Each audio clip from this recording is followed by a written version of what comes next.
수행을 하는 나도 여기 있는데 그 부처님 말씀에 나라고 할 만한 것은 없다라고 하시는 말씀의 뜻을 좀 더 깊이 이해를 못해서 다시 한번 설명해 주시면 고맙겠습니다. 나에 대해 이게 이제 나라가 할 만한 건 없다고 하는데 내가 느끼고 하는 것은 있다. 한마디로 이렇게 말씀하시는 거잖아요. 그런데 이제 우리가 그러면 이 마음이 항상한 것 같다.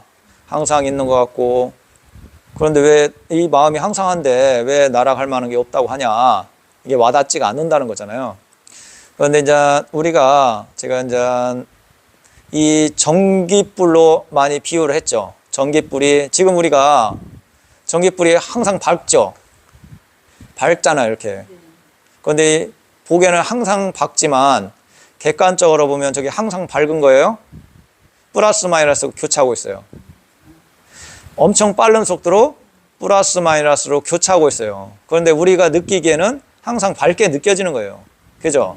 마음도 조건 따라 계속 일어나고 있는데 우리가 느끼기에는 마음이 쭉 이어지는 것 같이 느껴져요.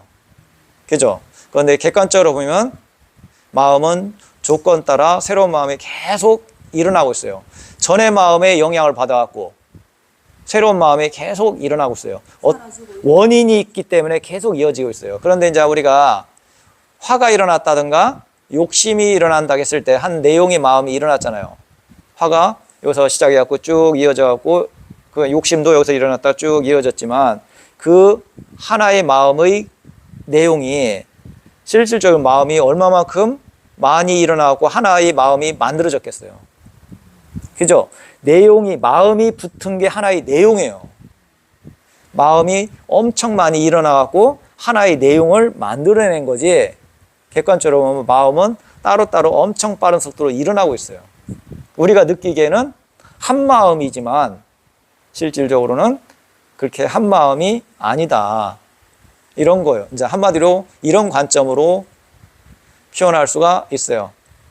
그리고 이제 우리가 촛불 있죠, 촛불. 우리가 보기에는 그 촛불이 항상 불이 있잖아요. 그런데 객관적으로 좀 생각해 보세요. 그 촛불이 항상한 게 아니고 그 불은 우리가 보고 있는 불은 꺼졌어요. 그 불의 영향을 받아갖고 다음 불이 일어나고 있는 거예요. 그죠? 그 전에 불은 꺼졌고 그 불의 영향을 받아갖고 새로운 불이 일어나고 또 꺼지고 일어나고 꺼지고 한쪽에는 꺼지고 있고 한쪽에는 그 영향을 받아갖고 일어나고 있어요. 그래갖고 그 불이 계속 있다고 생각하는 거지 객관적으로 보면 새로운 불이 계속 일어나고 있는 거예요. 그죠? 마음도 그렇게 작용해요. 마음도. 그런데 이제 이런 부분은 뭐예요? 우리가 알아차림을 하고 지혜가 성장하면 그런 이해도가 생겨요. 깊은 이해도가.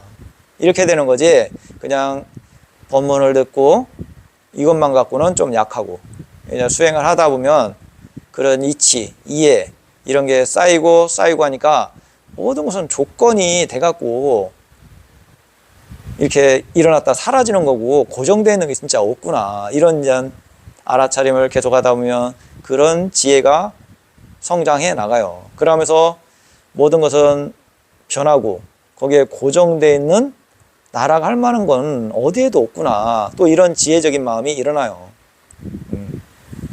이랬을 때 우리가 이제 그런 걸 관찰하다 보니까 그런 걸 관찰하다 보니까 진짜 날아갈 만한 게 없구나. 이런 이해도가 생기겠죠.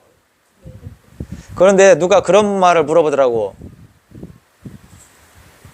날아갈 만한 게 없다고 하는데 그 날아갈 만한 것을 없다고 아는 놈이 있지 않느냐. 그 아는 놈. 아는 놈은 그럼 어떻게 해결할 거냐. 이렇게 질문하는 사람이 있었어요. 저한테. 아는 마음이 있어요.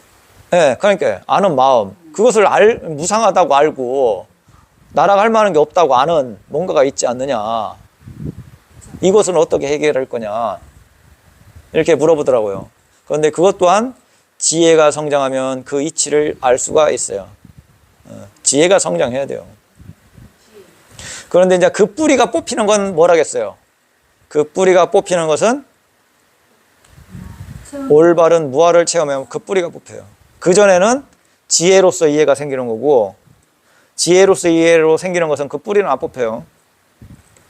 그 지혜의 그 뿌리가 뽑히는 것은 무아를 체험했을 때 뿌리가 뽑혀요. 열심히 수행해야 돼. 예, 예. 그것은 열심히 할 경우는 아니고 우리가 가야 할 길이고, 이렇게 하다 보면 물 주고 거름 주다 보면 고추는 열릴 수밖에 없어요. 그 자체를 즐긴다고 생각해야지 결과를 생각하면 안 돼요. 그잖아요.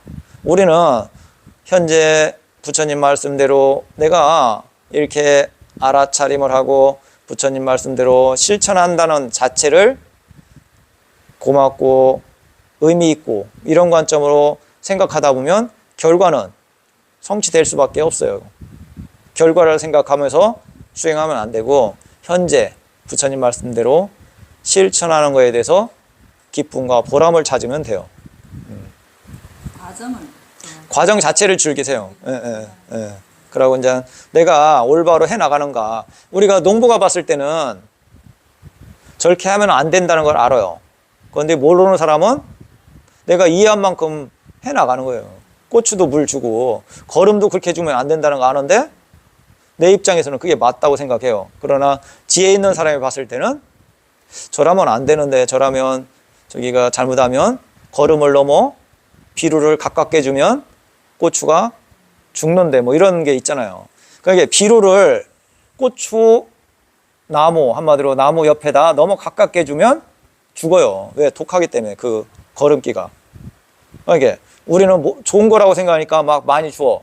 예를 들어 비료를 엄청 많이 준다 해봐요. 그럼 고추는 과부하가 걸려가지고 죽어요.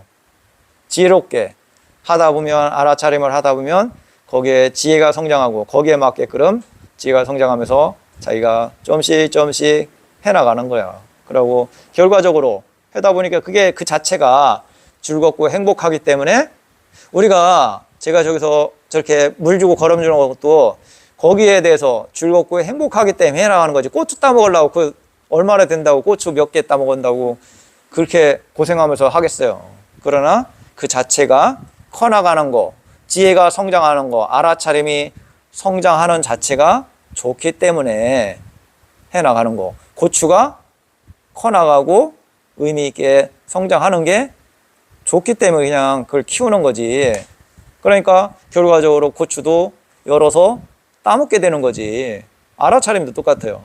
알아차림 자체도 부처님 말씀대로 행한다는 게 너무 좋고, 하다 보니까 상대방과 관계라든가 어떤 관계에서도 크게 실수하지 않고, 이런 원인에 대해서도 알고 이 자체가 행복하니까 알아차림을 해나가는 거지.